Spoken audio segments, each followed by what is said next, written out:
चौधरी राम कुमार सोलंकी जी, उनके साथ में सिंह जी और आई हुई तमाम सरदारी का आज घुम्मनहेड़ा में Arjun cricket academy Chaudhary Ghisaram farm 1 civil lane पे बहुत बहुत स्वागत है, बहुत बहुत अभिनंदन है, बहुत बहुत वंदन है। एक बार हेलो माता की भारत माता की, भारत माता की, सनातन धर्म की, भाई आवाज कम आ रही है, क्या दिक्कत है? सनातन धर्म की, सनातन धर्म की तमाम सरदारी अगर इजाजत दे तो आज की पंचायत की कार्रवाई शुरू करें जी। बताते हुए खुशी हो रही है कि हमारे प्रधान जी ने एक सुझाव भी दिया है और तमाम सरदारी इजाज़त अगर देगी तो आज की जो पंचायत की अध्यक्षता होगी वो सामूहिक अध्यक्षों की अध्यक्षता में होगी। इजाज़त है जी। तो हमारे इस एरिया के लगभग 100 साल पूरे कर चुके रावता गांव के श्री सूरजमल फड़सवाड़ जी आज की पंचायत के अध्यक्ष, उनके साथ पाड़म 360 के वर्तमान में अध्यक्ष श्री राम कुमार सोलंकी जी, उनके साथ हमारे दौलतपुर 9 के पूर्व अध्यक्ष श्री मुकेश यादव जी और खेड़ा डाबर से बाल प्रधान जी और हमारे गांव से चेतराम प्रधान जी जो हैं, ये 5 आज की इस पंचायत की सामूहिक अध्यक्षता करेंगे। तो भाई सभी भाइयों को मंजूर है तो इस प्रस्ताव को पास करें। भाई पीछे से हाथ नहीं उठ रहा है, क्योंकि पंचायत की व्यवस्था होती है कि सभी का समर्थन और सहयोग हो। तो आप सभी अध्यक्षों का आज की इस पंचायत में बहुत बहुत स्वागत है और इजाज़त हो तो आज की कार्रवाई शुरू की जाए जी। आज हमारे बीच है, मैं अनुरोध करूंगा साथियों से कि मंच पे उनको लेकर आए एक बार जी। शहीद भगत सिंह, शहीद भगत सिंह हमारे बीच में अमर शहीद भगत सिंह जी के पुत्र श्री यादविंदर सिंह संधू जी पहुंच चुके हैं। एक बार जोरदार तालियों के साथ स्वागत। मैं अनुरोध करूंगा 307 के प्रधान राम कुमार सोलंकी जी से पुष्पमाला से स्वागत करेंगे।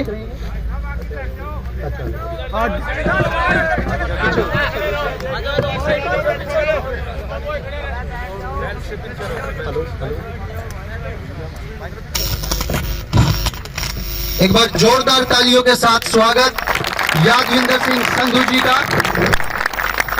हमारे इस दिल्ली के यहाँ क्षेत्र के लिए बड़ी गर्व की बात है, अमर शहीद भगत सिंह जी के पुत्र आज हमारे बीच में हैं। जिस राव सतवीर सिंह जी से अनुरोध है, मालक नगर चेतराम प्रधान जी से अनुरोध है स्वागत के लिए आगे आए।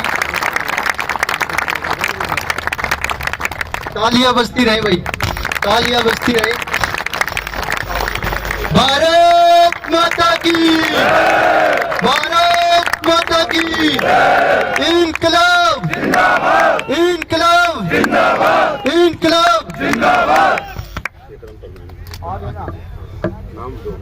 चेतराम प्रधान जी हमारे बीच है,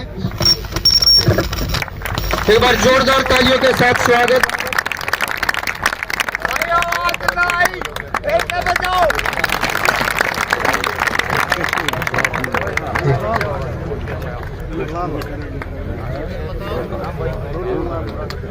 व्यवस्था थोड़ी हम बना के रखेंगे, समय कम है हमारे पास। देश आजाद हुआ और देश में आज हम आजादी से सांस ले रहे हैं। जो परंपरा आपके परिवार के वीर शहीद ने डाली थी, उसको आज भी हमारे देश का हर युवा अपने दिल में एक आग के रूप में संजो के रखता है। जब जब देश को जरूरत पड़ती है, जब जब सनातनियों को जरूरत पड़ती है, उस आग के साथ वो आगे बढ़ते हैं।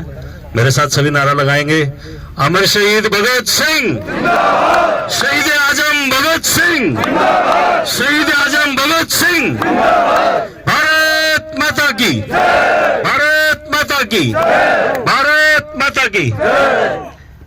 ਭਾਈ ਤੁਸੀਂ ਆ ਨਾ ਸੋਚੋ ਕਿ ਬਈ ਕਮ ਬੰਦਿਆਂ ਨੇ ਤੁਹਾਡਾ ਸਵਾਗਤ ਕੀਤਾ ਹੈ। हमारे यहाँ पे 360 ਦੀ ਸਰਦਾਰੀ ਹੈ, ਨੇ ਉਹਨਾਂ ਨੇ ਕਰ ਦਿੱਤਾ तो फिर सबका स्वागत हो गया जी, है ना, सबकी तरफ से। चलो जी, बहुत बहुत मेहरबानी, आपका बहुत बहुत धन्यवाद है।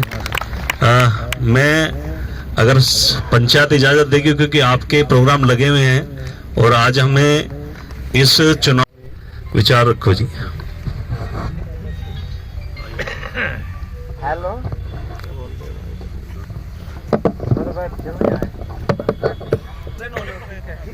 यहाँ मौजूद आप सारे मेरे आदरणीय बुजुर्ग, नौजवान साथी, आप सभी को मैं यादविंदर, उस परिवार से जिसकी एक नहीं 4-4 पीढ़ियों ने मां भारती की सेवा करने के लिए अपने प्राणों की आहुति दी है, यानी भगत सिंह परिवार की तरफ से मैं आप सभी को जय घोष करता हूं। भारत माता की, भारत माता की, भारत माता की।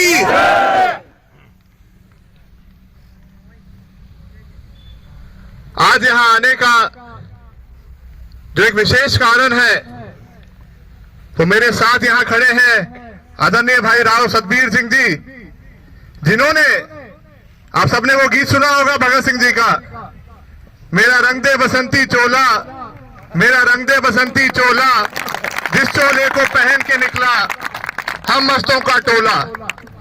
तो सच में जब फांसी के फंदे को चूमते हुए ये तराना वो सब गा रहे थे हमारे महान शहीद, तो उस बसंती चोले को भाई राव सतबीर जी ने रंगा है।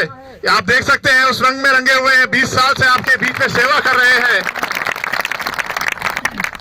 और जो खास और विशेष बात यह है कि ये पंचायती उम्मीदवार है, यहाँ की 360 गांव ने, यानी यहाँ मेरे आदरणीय बुजुर्ग यहाँ जो बैठी है, सरदारी बैठी है, उन्होंने अपने नुमाइंदे के तौर पे इस बेटे को चुना है।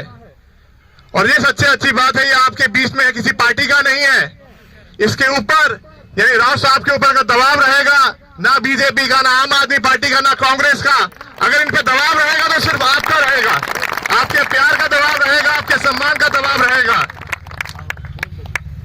और जैसे आपने कहा कि ये क्षेत्र जो है अपना नजरगढ़, ये सारी जो बेल्ट है, बड़ूसराय, शेखपुर, शिकारपुर, इन सब जगहों पे रिचाऊ कला हो गया। यहाँ आने का अवसर मुझे बहुत पहले भी कई बार मिला है। यहाँ की जो समाज है, यहाँ के ये सारे हमारे आदरणीय बुजुर्ग बैठे हैं, चाहे छावला गांव हो, इतने जागृत यहाँ के बुजुर्ग हैं कि इन्होंने बेटों को, बच्चों को आशीर्वाद दिया है कि बन जाओ भगत सिंह। जो 70 साल से नहीं हो पाया, आप लोग बनके उस संस्कार को जियो। क्योंकि बहुत सारे यहाँ मेले लगाए जाते हैं, भगत सिंह जी की याद में आयोजन किए जाते हैं। क्योंकि देखिए, आने वाली पीढ़ी को हम सिर्फ जमीन जायदाद दे दें, वो हमारा काम नहीं है। हमारा काम उनको अपनी संस्कृति भी देना है, वो भी हमारी विरासत का हिस्सा है। तो मैं यहाँ के जागृत समाज को बहुत बहुत साधुवाद देता हूँ। और यहाँ पे इस समाज को देख के, दिल्ली की इस देहात बेल्ट को देख के मैं बहुत गर्व से हर बार आता हूँ और यही कहता हूँ, आप लोगों के बीच में आके एक ऐसा अनुभव होता है मुझे, जिससे मेरे दिल से एक आवाज आती है कि शहीद आजम भगत सिंह जी का मैं अकेला वारिस नहीं हूं, आप सब भी उनके वारिस हैं, आप सब भी उनके वंशज हैं। क्योंकि यहाँ के बुजुर्गों के आशीर्वाद से आप लोग देश की सेवा करने के लिए आगे आते हैं। और उसी भाव को जीते हुए भाई यहाँ पे भी खड़े हैं। मैं कहता हूं, भगत सिंह परिवार की तरफ से चुनाव में कभी कोई आता नहीं है, पर इनके किए हुए कार्यों को देखकर, इनका जोश देखकर, इनका समर्पण देखकर मैं अपने आप को रोक नहीं पाया। और जब पता भी चला कि यहाँ बुजुर्गों का भी आशीर्वाद इनको मिला हुआ है, तो आना बनता ही था। तो आप सब भी एक बार इनको अच्छे समर्थन देके जीत का साकार करें, क्योंकि जिस अभिमान से मैंने आज आपको कहा कि मैं मानता हूं कि यहाँ सारा गांव जो यहाँ बैठा है, सारी ये जो क्षेत्र है, ये भगत सिंह का वारिस है। तो उसी नाते मैं आप सभी से ये आग्रह करने आया हूं कि एक अच्छे सच्चे व्यक्ति को आगे लाएं। इस बार उसको लेके आए जो भगत सिंह को जीता है, इस बार उसको लेके आए जो भगत सिंह के दिखाए रास्ते में चलने का प्रण और हिम्मत रखता है, जज्बा रखता है। तो एक बार इनको भी आप लोग आशीर्वाद देके सफल बनाए, और एक बार वो नारा भी लगाएंगे, शहीद दादा भगत सिंह। मैं कहूंगा आप लोग कहिएगा, अमर रहे शहीद दादा भगत सिंह, शहीद दादा भगत सिंह, शहीद दादा भगत सिंह। भगत सिंह जी ने इनकलाब जिंदाबाद का नारा दिया था, और ऐसा इनकलाब जिंदाबाद का नारा दिया कि जो साम्राज्य कहता था हमारे राज्य में सूरज नहीं डूबता, ऐसा वो इनकलाब गूंजा 23 मार्च 1931 को। और जब असेंबली में बॉम्ब फेंका गया था जिससे किसी की जान नहीं गई थी, क्वीन विक्टोरिया का ताज तक हिल गया था दिल्ली की संसद में आके, जब उस बेटे ने, धरती पुत्र किसान के बेटे ने आके जब आवाज वहां उठाई थी, तो एक इनकलाब वो देखे गए थे जो आजादी हमें मिल गई। और आज एक इनकलाब यहां से आप लोगों ने करना है। इनकलाब का मतलब होता है बदलाव, और वो ऐसा बदलाव जो सबके लिए लाभकारी हो, सारे समाज के हित में हो। तो उस इनकलाब जिंदाबाद का नारा बुलंद करके राव सतबीर जी को अपना समर्थन दीजिएगा। इनकलाब इनकलाब। तो यानी 4 तारीख को ये तराना दिल से गाते हुए पहुंच जाना ईवीएम मशीन के पास, सलाई के निशान को दबाने के लिए कि आज मैंने अपने आप को रंग लिया भगत सिंह के रंग में, मैंने रंग लिया अपना बसंती चोला, और भाई को समर्थन देना और जीत का आनंद देना। और उसके बाद मैं फिर दोबारा आपका धन्यवाद करने आऊंगा, इनको आशीर्वाद देने जीत के बाद भी आप लोगों का धन्यवाद करने आऊंगा। और मैं तो ये मान के जा रहा हूं, क्योंकि यहाँ का जो प्यार मैंने हर बार देखा है, चाहे बड़ूसराय के रूप में हो, शिकारपुर के रूप में, जाऊ कला में हो, यह पूरी यहाँ की जो बेल्ट है, कई बार कुछ नाम एकदम संज्ञान में नहीं आते, चाहे घूमन खेड़ा हो, मैंने यहां से जो प्यार और सम्मान हमेशा लेके जाता हूं। तो अपनी माता जी को घर में जाके हमेशा कहता हूं कि अगर हमारा घर भगत सिंह का घर, पंजाब में खटखट कला अगर हमारा गांव है, तो आप ये भी मानना माता जी, दिल्ली में तो ये क्षेत्र है यहाँ का, ये भी भगत सिंह का घर है। चाहे घूमन खेड़ा हो, चाहे बड़ूसराय हो, चाहे यहाँ के 360 पाल के यहाँ के प्रधान हो, उन सबका आशीर्वाद है। तो आप मान लीजिए माता जी, हमारा घर एक परिवार वहां भी रहता है। आप सबने प्यार दिया, धन्यवाद, उसके लिए बहुत बहुत शुक्रिया, क्योंकि लड़ाई बहुत लंबी है, इसके अभियान को चलाना और राव साहब को समर्थन देना, यही आपसे आग्रह और अपील करने आया हूं। धन्यवाद। तमाम सरदारी की तरफ से एक विश्वास दिलाना चाहता हूं जी, अध्यक्ष जी इजाजत है? तमाम सरदारी की तरफ से मैं आपको एक विश्वास दिलाना चाहता हूं कि यहाँ का जो युवा है, यहाँ का जो बुजुर्ग है, हम चुनाव जीतने के बाद में अपनी सरदारी के बीच में चरण स्पर्श करके पूरे दल बल के साथ में शहीद भगत सिंह के स्मृति स्थल के दर्शन करने जाएंगे। ये संकल्प है जी हमारा, ये संकल्प है। और वही स्मृति स्थल से फिर हम अमृतसर जाएंगे, हरमिंदर साहिब जो है ना, स्वर्ण मंदिर। हम अपनी सरदारी के पालम 360 के समस्त सरदारी के चरणों में जीतने के बाद नमन करते हुए पंचायत करके टाइम रख के शहीद भगत सिंह जी के स्मृति स्थल, उनके गांव, उनकी जन्मभूमि, उनकी जन्मभूमि के दर्शन करते हुए और मेरा रंग दे बसंती चोला गाते हुए वहां से अमृतसर जाएंगे। ये हम आपसे इजाजत भी चाहते हैं और इसके लिए मेरी तमाम सरदारी तैयार रहेगी। और जो युवा है, फिर आप देखिएगा कि मेरा रंग दे बसंती चोला का क्या भव्य स्वरूप होगा। हरियाणा में एक कार्यक्रम किया गया था साहब सिंह वर्मा स्टेडियम के अंदर। देखिए 70 साल हो गए थे। आजकल हम लोग कहते हैं भाई भगत सिंह तो आए, मैं यहाँ की नहीं, शहरों की बात कर रहा हूँ, जो यहाँ दिल्ली में आपके पास 20 किलोमीटर दूर जो शहर आ जाता है, भाई लोग कहते हैं भगत सिंह तो आए पर पड़ोसी के घर में आए। इस तरह की बातें फैलाते हैं ताकि, क्योंकि भगत सिंह की बात है त्याग करना, बलिदान करना, सच बोलना, अपनी संस्कृति, अपने संस्कारों को जीना। इसी को देखते हुए, सोच को तोड़ते हुए, मेरे साथ यहाँ रामवीर सांगवान जी भी हैं, बड़ूसराय से, शिकारपुर के साथी भी हैं, और भी कई साथी यहाँ मुझे दिख रहे हैं जो रिकॉर्ड में साथ में थे। हमने 23 अक्टूबर 2018 को मैं बनूंगा भगत सिंह करके एक कार्यक्रम किया था, और उसमें आप मानेंगे नहीं, जैसे मैंने बसंती रंग की पगड़ी बांधी है, देखिए पगड़ी हमारे हिंदुस्तान के हर हिस्से का, परंपरा का, हर प्रांत का आदमी बांधता है, हर धर्म जाति का व्यक्ति बांधता है और बहुत मान के साथ बांधता है। तो वही भगत सिंह जी का पगड़ी वाला स्वरूप ये बसंती रंग पहन के और सफेद रंग की शर्टों पे लोगों ने आना था। शायद आप लोग सोच रहे होंगे, जो शायद इसमें शामिल नहीं हुए होंगे, शायद वहां पे 100 लोग हो गए होंगे, 200 लोग हो गए होंगे, 1000 हो गए होंगे, पर मैं यहाँ की जागृति को देखते हुए यहाँ की सरदारी को उस वक्त भी धन्यवाद किया था, आज भी करता हूँ। वहां पे 100, 200, 500, 1000 नहीं 10,000 युवा इकट्ठा हो गया था ऐसी पगड़ी बांधकर, और एक विश्व रिकॉर्ड बनाया गया था कि मैं वो भगत सिंह हूँ जो माँ भारती ढूंढती है। तो सोच को तोड़ने के लिए यहाँ जागृत समाज ने एक पहल करी थी, तब भी उनका साधुवाद, आज भी साधुवाद, और आज भी एक नया इतिहास बनाइए राव साहब को चुनकर, जिसके लिए हम सब इकट्ठे हुए हैं। मैं उम्मीद करूंगा और आप सबका स्वागत भी करूंगा पंजाब में भी और जीत के बाद यहाँ पर भी। बहुत बहुत धन्यवाद। श्री सूरजमल फरसवाड़ जी, हमारे सोरेडा 9 की सरदारी के पूर्व अध्यक्ष मुकेश यादव जी, चेतराम प्रधान जी, हमारे खेड़ा डाबर से पूर्व प्रधान बाल प्रधान जी, व तमाम सरदारी को मेरी तरफ से जय श्री कृष्णा, जय श्री राम। आप सभी के चरणों में राम राम जी। जैसे कि चुनाव का दौर है जी,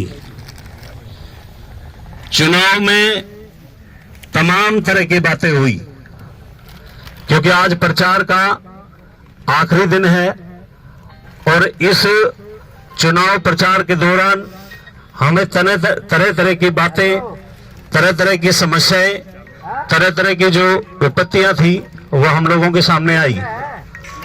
मैं सीधे मुद्दे की बात करूंगा जी।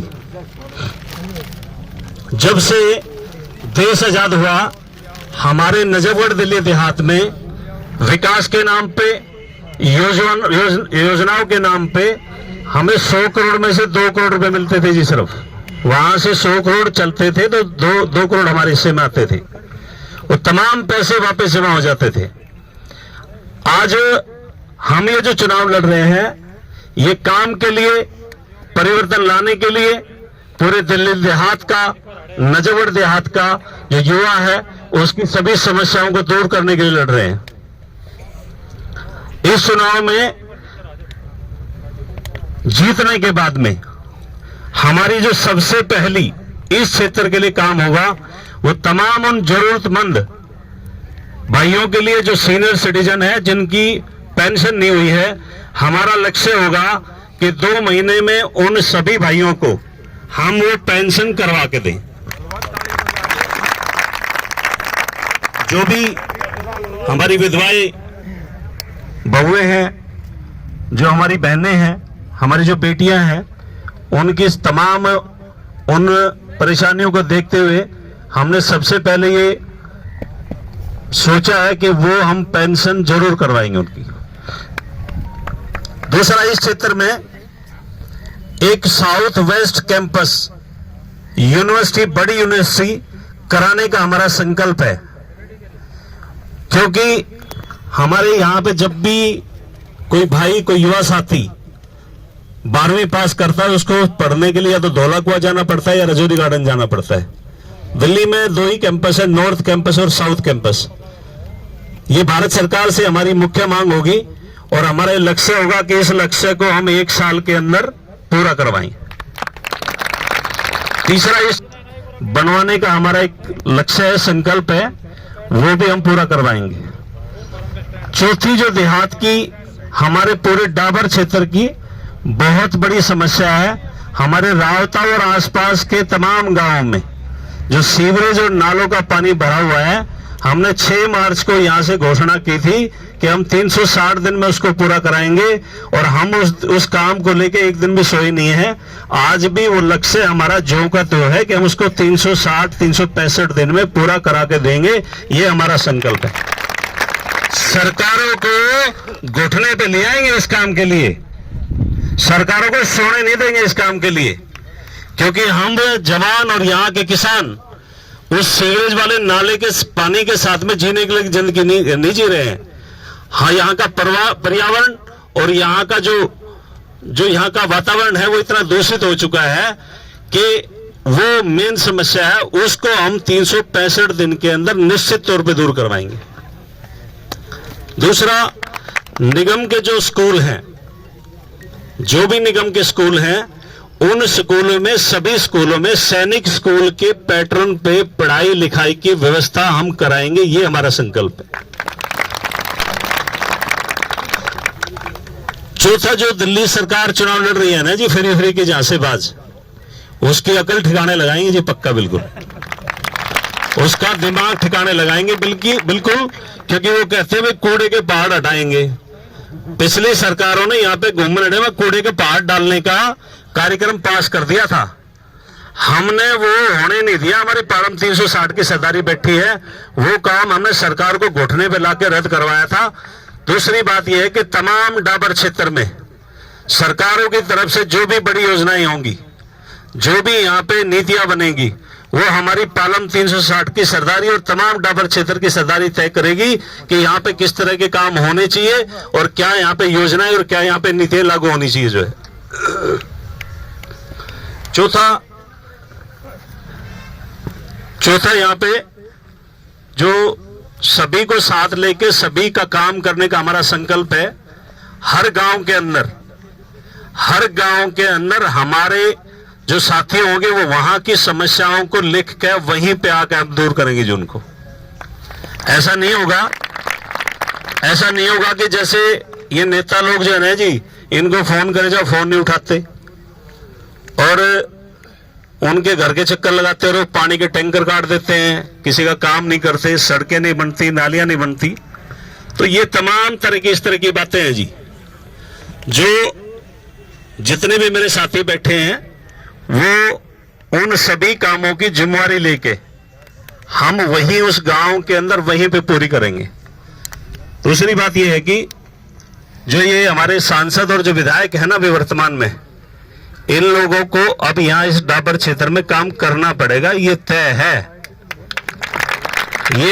ये चीज तय है बिल्कुल। ये चीज, ये सिर्फ भाषण नहीं है, क्योंकि आज का जो मेन काम था वो है काम बताने का और काम करने का। दूसरा, यहाँ पे जो बहुत बड़ी समस्या है कि हमारे सनातन धर्म में बहुत सारे उसको बिगाड़ करने वाले, बहुत सारे लोग उसको परिवर्तन करवाने वाले हमारे आसपास बसे हुए हैं। मैं तमाम भाइयों को एक बात कहता हूं कि यहाँ पे अन्य किसी भी समुदाय के लोगों ने या उस धर्म के लोगों ने यहाँ पे हमारे इस डाबर क्षेत्र में छेड़खानी की तो वो जेसीबी खड़ी है पीछे ने, वो जेसीबी खड़ी है पीछे ने जो है। तो आप लोग ये संकल्प ले लो कि आज जो है ना, आज जो शक्ति प्रशिक्षण है उसमें हम, जो शक्ति प्रदर्शन है उसमें हम लोग तमाम विरोधियों को ये दिखा दें कि हाँ हम चुनाव जीत रहे हैं।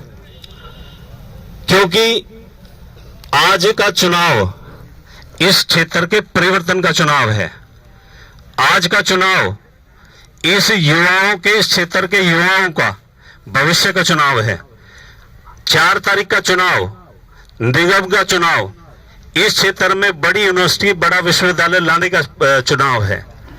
इस चुनाव जो है, ये जो आज का 4 तारीख का चुनाव है, ये यहाँ पे बड़ा hospital, multi super speciality hospital और बड़ा स्टेडियम लाने का चुनाव है। ये तमाम देहात के परिवर्तन लाने का चुनाव है। क्योंकि आज तक आप लोगों ने देखा होगा कि जितने भी नेता यहाँ से चुन के हम लोगों ने भेजे, वो लोग अपना अपना कार्यक्रम अपने अपने घर को भर रहे थे। रामगौर सोलंकी जी, भाई बैठे रहो रे, ओ भाई ऐसे मत करो, ये मत करो। राम राम। आज यहाँ पधारे भाई संधू जी, मैं उनका बहुत बहुत स्वागत करता हूँ। और मैं एक ही बात कहूँगा कि जब हम मकान बनाते हैं तो सबसे बड़ा उसका जो मजबूत क्या होता है, बेसमेंट जो नींव है उसकी सबसे बड़ी मजबूत होती है। और वो नींव सबसे नीचे से अगर 5 मंजिल बनाओ, 6 मंजिल बनाओ, जितनी मजबूत होगी उतना मजबूत मकान बनेगा। तो यहाँ सबसे जो कहते हैं पार्षद जो है इलाके का, वो एक नींव होती है। वो अपने आप काम करा लेगा। ऊपर वालों से अगर नींव मजबूत होगी, एमएलए भी और एमपी भी सारे झुकेंगे। अगर वो नींव कमजोर होगी तो सारे अपने आप पे वो भाई कुछ बने ना वो। तो सबसे पहले तो मैं इतना ही कहूँगा, इनको मजबूत कर दो, उसके बाद अपने आप सारी चीज ठीक हो जाएंगी।